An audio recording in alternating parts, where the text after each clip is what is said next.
La palabra del Señor. La meditación del Evangelio del día. A la escucha de Jesús, nuestro Maestro. Señor, tú tienes palabras de vida eterna. Buenos días, hermanas y hermanos televidentes. Saludo cordial de parte del Padre Pachi. Hoy tenemos un evangelio misionero de Marcos 16, 15 al 18. Es el día de la conversión, celebramos el día de la conversión de San Pablo. Por eso tenemos este evangelio tan misionero. Se lo voy a leer. En la aparición a los 11 discípulos, Jesús resucitado les dijo: vayan por todo el mundo y proclamen la buena noticia a toda la creación. El que crea y sea bautizado se salvará, el que no crea se condenará. Estos son los signos que acompañan a los que crean. En mi nombre expulsarán demonios, hablarán en lenguas nuevas, agarrarán serpientes en sus manos, y aunque beban veneno no les hará daño. Impondrán las manos sobre los enfermos y estos se pondrán bien. Con esto, el Señor Jesús, después de hablarles, fue elevado al cielo y se sentó a la diestra de Dios. Ellos salieron a predicar por todas partes. El Señor colaboró con ellos y confirmó su palabra con los signos que la acompañaban. Esto es palabra del Señor. Bueno, vamos a comentar el texto. O sea, hoy es el día de la conversión de San Pablo, por eso ha saltado del capítulo 3, donde se encontraba, que generalmente suele seguir un cierto orden, pues salta al capítulo 16 de Marcos, para poder tener un evangelio misionero. Pablo fue un gran misionero, un extraordinario misionero, donde el amor a Jesús y el amor a la gente iban tan estrechamente unidos. Era de una familia bastante pudiente, pero él se hizo muy pobre y vivió de su trabajo y sufrió muchísimo. Sufrió porque los judíos querían que los que se convirtieran al cristianismo se circuncidaran y asumieran la ley de Moisés. Y muchos cristianos judíos que se habían convertido al cristianismo también mantenían esas ideas. Y Pablo fue enérgico, férreamente enérgico en contra de eso. Miren, si llegan a triunfar los otros, el cristianismo se hubiera quedado para siempre en una pequeña secta judía en la zona de Palestina. Por eso a Pablo le debemos muchísimo. Bien, y hoy leemos pues el envío misionero de Jesús en un capítulo que es un añadido al Evangelio de Marcos, que parece que se truncó, aunque muchos opinan que en realidad él lo dejó sin acabar para decirnos: ustedes deben proseguir el Evangelio. Bueno, ¿y qué es lo que vemos ahí en ese Evangelio? Pues en ese Evangelio vemos la aparición de Jesús a los 11 y que les manda a misionar. Eso es lo que vemos. Son netamente misioneros. Misioneros universales, a toda la gente, a todo el mundo. Y hay una promesa que llama mucho la atención. Claro, esta hay que leerla de nuevo porque hay que coger palabra por palabra. Fíjense bien lo que les promete. En mi nombre, en nombre de Jesús, que es como decir, yo para hablar en nombre de Jesús necesito estar unido a Él por la oración y por mi forma de vida. En mi nombre expulsarán demonios. Hablarán lenguas nuevas, agarrarán serpientes y aunque beban un veneno no les hará daño. Pondrán las manos sobre los enfermos y los curarán. Esas son las promesas. ¿Qué decir de esto?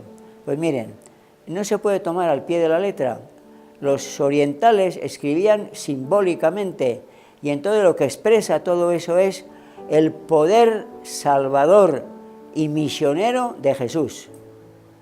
Un misionero, y yo lo soy, no sé si bueno o malo, pero en fin, aquí estoy, llevo 20 años largos, los últimos de mi vida. Pues un misionero o es de Jesús o no sirve, o vive de Jesús o no sirve. O ora con Jesús o no sirve. Un misionero es eso. Pero ahora les quiero decir algo. Miren, todo cristiano, por el mero hecho de ser cristiano, con su bautismo, es un enviado de Jesús a hacer labor misionera. ¿Tiene que ir a otro país? No. Pero miren alrededor de ustedes cuántos hay. Aquí las iglesias se llenan los domingos, pero llegan al 10% de católicos, no tengo estadísticas, llegan al 15%.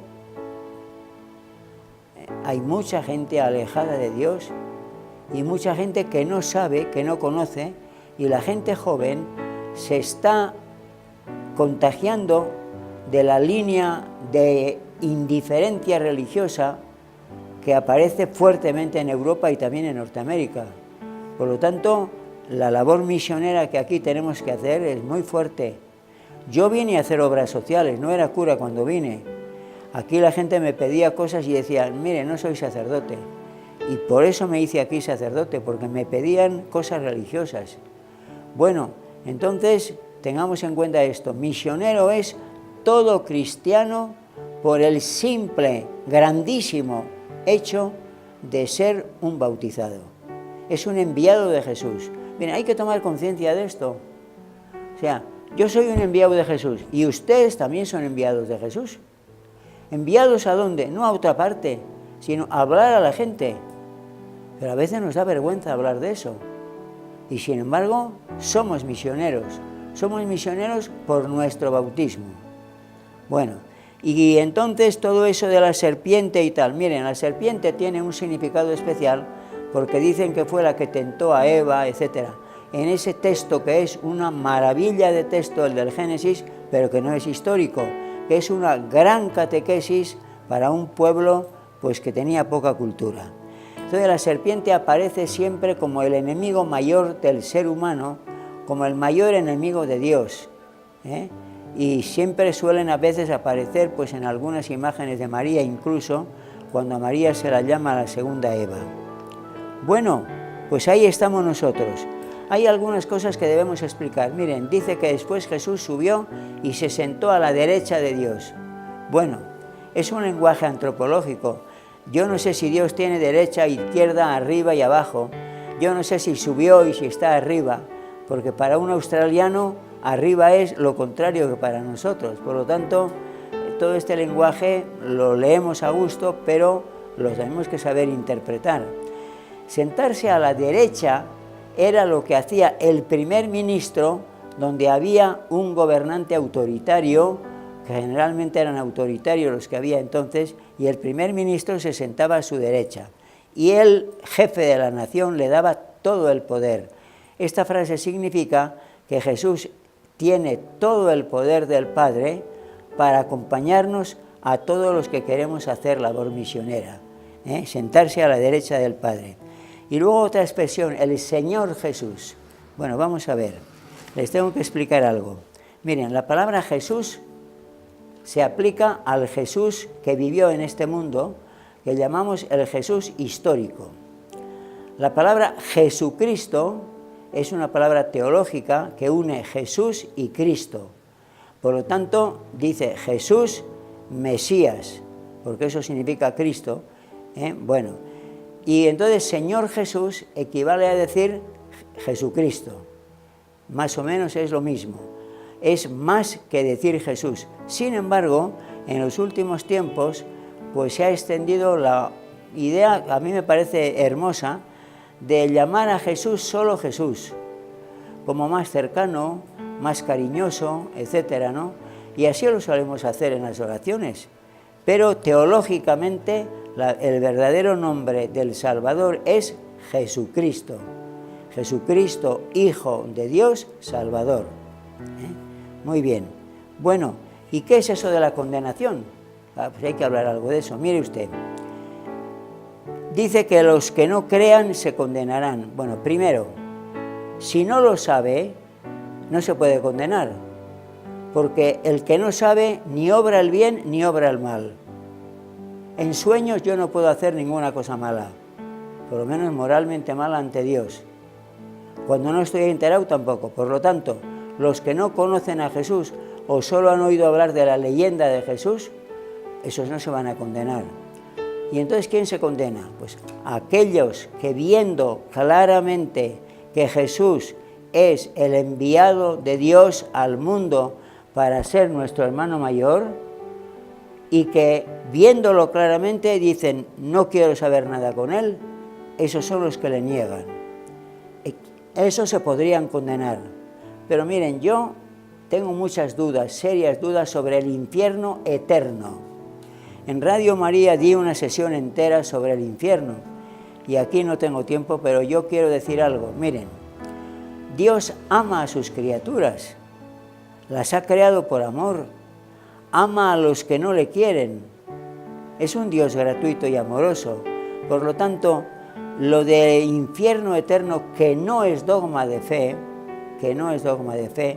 se puede entender también como una gran purificación a la gente que llega hecha una miseria delante de Dios y que sin embargo Dios los ama y de alguna manera los puede reconstruir, porque en todo ser humano hay alguna parte buena de la cual Dios se puede valer. Yo más no puedo decir ahora, simplemente que es una cuestión a la que tenemos que hincarle el callo y quitarnos el miedo, porque somos muy amados de Dios. Y con esto quisiera terminar lo de hoy, pero con un pequeño detalle. Miren, nuestros mayores, aquellos hombres a los que Jesús se apareció, que en el Evangelio parecían tan torpes, hicieron una labor misionera impresionante y en pocos años extendieron el Evangelio por todo el Imperio Romano. Les debemos muchísimo, son un ejemplo, y hoy especialmente San Pablo. Yo les invito a meditar sobre este hecho, que usted, cualquiera de los que me escuchan, es también misionero, aunque no haya ido a otras tierras. Bueno, y ahora les invito a orar, con una plegaria como siempre. Y esta plegaria se titula Mi hermano viene conmigo. ¿Quién es mi hermano? Jesús. Pero prefiero titular así, Mi hermano viene conmigo. Y le digo a Jesús, tú eres grande, Jesús, yo soy pequeño. Tú vuelas en la altura, yo voy andando a ras del suelo. ¿Bajarás hasta mí a darme tu poder y tu misterio? No me envíes al mundo solo a anunciar tu mensaje nuevo, porque me faltan fuerzas, tengo vergüenza y miedo. Y Jesús me dice, ¿quieres que te acompañe? ¿Te hace falta? Yo iré contigo, hermano, seré tu compañero. Tomaré con mis manos las serpientes y tú pondrás tus manos sobre las mías sin recelo. Hablaremos los dos juntos la lengua nueva, la aprenderás conmigo y yo beberé el primero antes de darte a ti el veneno que te van a dar, cualquier pócima o veneno que pueda hacerte daño. Les impondrás tú mismo a los enfermos tus manos juntamente con las mías, y a esos demonios viejos que impiden a la gente ser personas, les gritaremos juntos con imperio. Así los dos levantaremos mano a mano la casa de mi Padre, su bendito pueblo. La meditación del Evangelio del día. A la escucha de Jesús, nuestro Maestro. Señor, tú tienes palabras de vida eterna.